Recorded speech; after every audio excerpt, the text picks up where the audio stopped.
I worked with a young man for 3 years. He was a doubly gifted autistic young man, and I just loved him. He played the cello. He was very gifted in math, but he could not write a sentence. And so the other thing I want to really touch on is how to get through high school. So all the way through high school, he did advanced math, and he did 3rd grade English. So for English 1, he did 3rd grade English. For English 2, he did 3rd grade English, etc. And that's totally acceptable. So for high school, you don't have to go. My kid can't get through he can't read Mark Twain. Your kid will live without reading Mark Twain. I mean, it's not the end of the world. Put on an audiobook if he really wants to. Oh, I know. Yeah, right. Right. There's other things. So modify, because that's what they would do in the public school system, or they wouldn't modify and your kid would be miserable. And they call it the same class, like you said, English 1 and English 2, no matter what content you gave them. On their transcript, it's going to look like English 1 and English 2, and you give them the grade that they got. Exactly. Yes. Yeah. And, you really, in most states, they don't care so much when your kid graduates. In some high reg states like Pennsylvania and Florida, they have a limit, but it's 21. So if you feel like your child's not going to graduate at 18, that is okay. It doesn't matter. It just take the time you need, the time your child needs, and don't forget to have fun.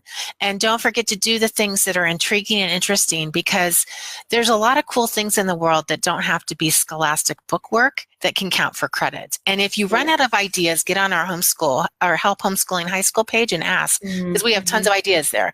But yeah, just don't give up. I mean, and as far as high school goes, you can just use the classes that you need for your student to get through. Yeah, definitely. And we unschooled our middle child because of his learning issues. And the things on his transcript are pretty crazy. But what's the craziest thing on his transcript, though? Movie recoloring. So he actually recolored a movie. Wow. And, so yes.